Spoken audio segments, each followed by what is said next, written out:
Selamat malam, Bu. Perkenalkan, saya Dokter Nirwana yang berjaga di klinik pada malam hari ini. Boleh saya tahu dengan Ibu siapa ya? Ibu Putri, Dok. Umurnya berapa, Bu? 27 tahun. Pekerjaan sehari-harinya? Ibu rumah tangga. Nama anaknya siapa ya, Bu? Dan umurnya berapa? Dani umurnya 2 tahun, Dok. Bagaimana, Bu, keluhannya? Ini, Dok, anak saya kok tubuhnya kecil ya, Dok, dari anak-anak yang seumurannya. Ibu baru menyadari bahwa Dani sedikit lebih kecil dari teman seumurannya mulai waktu Dani berapa tahun, Bu? Saya baru sadar pas Dani umur 1 tahun, Dok. Dia belum bisa berdiri sendiri. Dulu waktu hamil Dani berapa bulan, Bu? 9 bulan sih, Dok. Lahirnya di mana, Bu? Di bidan kah atau dokter kah atau di mana, Bu? Saya lahirnya di bidan kok, Dok. Dulu waktu lahir bagaimana prosesnya, Bu? Apa ada kendala kah? Dulu waktu saya lahiran Dani itu ya normal-normal aja sih, Dok. Nah, untuk ASI eksklusifnya berapa lama, Bu? Saya kasih ASI-nya normal kok, Dok. 18 bulan penuh. Waktu Dani lahir beratnya berapa, Bu? 4.000 gram. Kalau untuk panjangnya? Sekitar 48 cm, Dok. Selama lahir Ibu bagaimana, Bu? Apa pernah sakit kah atau bagaimana? Enggak sih, Dok, sehat-sehat aja. Kalau untuk kontrolnya kemana, Bu? Kontrolnya ke dokter, ke bidan gitu, Dok. Terus setelah pemberian ASI, pola makannya bagaimana, Bu, si Dani ini? Saya biasanya kasih bubur susu sih, Dok. Belakangan ini cuma kadang suka susah buat makannya, Dok. Kadang suka dilepehin gitu.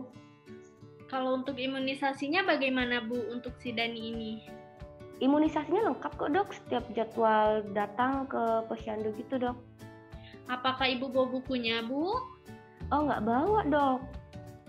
Kalau Ibu ingat jenis imunisasinya apa aja ya, Bu? Waktu lahir ada tuh, Dok. Terus pas usia 2 bulan dan usia 3 bulan, saya lupa namanya, Dok. Untuk setelah 1 tahun apa masih ada pemberian imunisasi, Bu? Iya, Dok, masih. Oke, kalau untuk di keluarga apa ada yang mempunyai riwayat penyakit tertentu, Bu? Kakeknya sih hipertensi, Dok. Ada yang hipertensi. Baik Ibu, sebelumnya maaf Bu, saya mau bertanya tentang sanitasi bagaimana Bu, buat air minumnya dari mana ya Bu? Dari air galon sih, Dok. Dan sebelumnya untuk kamar mandinya bagaimana Bu, apa pakai septic tank? Pakai, Dok. Rumahnya permanen kah Bu? Iya, Dok. Kalau boleh tahu Bu, Dani anak keberapa Bu?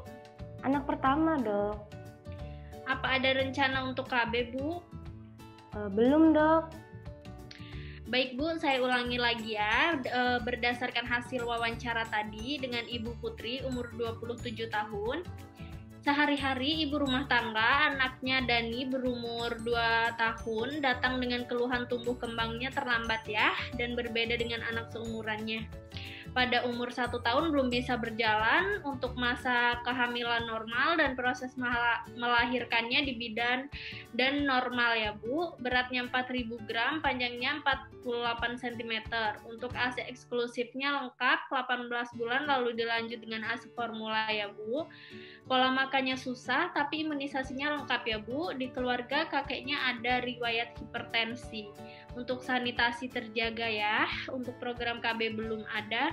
Dan dari sini apa ada yang terlewat Bu? Tidak ada, Dok. Apa sudah cukup jelas? Jelas, Dok. Baik Ibu Putri, selanjutnya saya akan melakukan pemeriksaan fisik kepada anak Ibu. Pemeriksaan ini sedikit tidak nyaman namun tidak sakit. Apakah Ibu bersedia? Bersedia, Dok. Baik Bu, silakan adenya dibawa ke ini ya, tempat tidur pemeriksaan. Baik, Dok. Sebelum melakukan pemeriksaan fisik pada anak, kita diharapkan untuk melakukan cuci tangan terlebih dahulu. Di sini pasien tampak sadar, komposmentis, Kemudian di sini pasien juga kooperatif dan juga tampak terlihat sakit ringan. Kemudian lakukan pemeriksaan tanda vital pada pasien.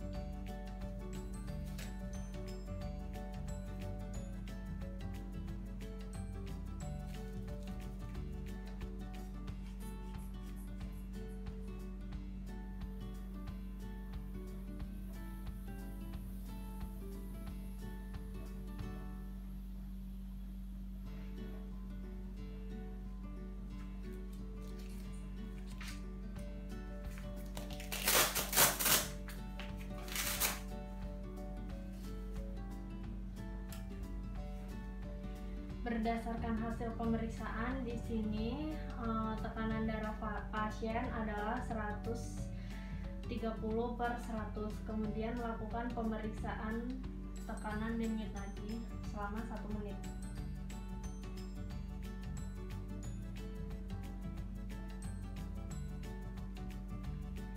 Di sini didapatkan hasilnya adalah 93 kali per menit dengan irama reguler. Kemudian lakukan pemeriksaan pernapasan selama 1 menit. Berdasarkan hasil pemeriksaan pernapasan, hasilnya adalah 14 kali per menit dengan irama reguler.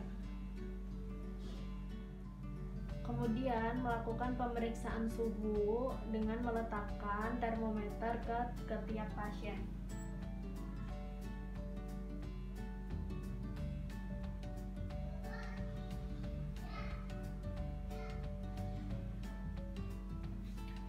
Dan berdasarkan hasilnya, hasil suhu pasien adalah 37,5 derajat Celcius. Berikutnya adalah inspeksi regiotoraks. Inspeksi meliputi melihat simetrisitas toraks, ada atau tidaknya luka atau ulkus, serta terlihat atau tidaknya pulsasi pada ictus cordis atau apeks jantung. Kemudian melakukan palpasi pada ICS 5 midclavicular line sinistra. Di sini teraba adanya ictus cordis dan tidak teraba trill, having, dan juga tapping. Selanjutnya, melakukan pemeriksaan perkusi. Perkusi merupakan pemeriksaan untuk membedakan batas jantung dengan organ lainnya. Yang pertama adalah batas jantung kanan, yaitu ambil mid clavicular line dextra, incisura 2, dan perkusi hingga ICS 4 atau ICS 5. Tarik ke arah medial hingga suara berubah dari sonor menjadi pekak, yaitu di sini batas jantung kanan.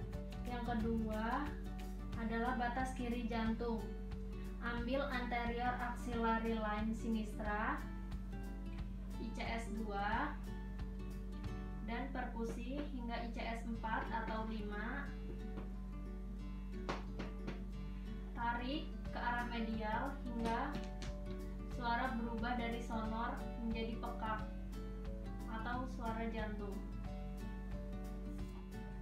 Berikutnya adalah auskultasi. Auskultasi merupakan pemeriksaan mendengarkan suara jantung. Yang pertama, menggunakan stetoskop.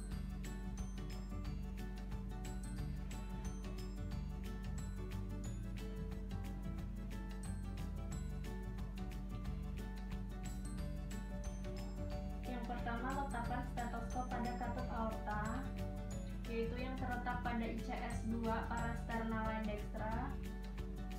Kemudian katup pulmonal terletak pada ICS 2 parasternal line sinistra. Kemudian katup trikuspid ICS 3 sampai 4 parasternal line sinistra. Kemudian katup mitral CS5 Mid Clavicular Line Sinistra. Berdasarkan hasil auskultasi, di sini tidak terdengar adanya bunyi 3 dan 4 suara jantung.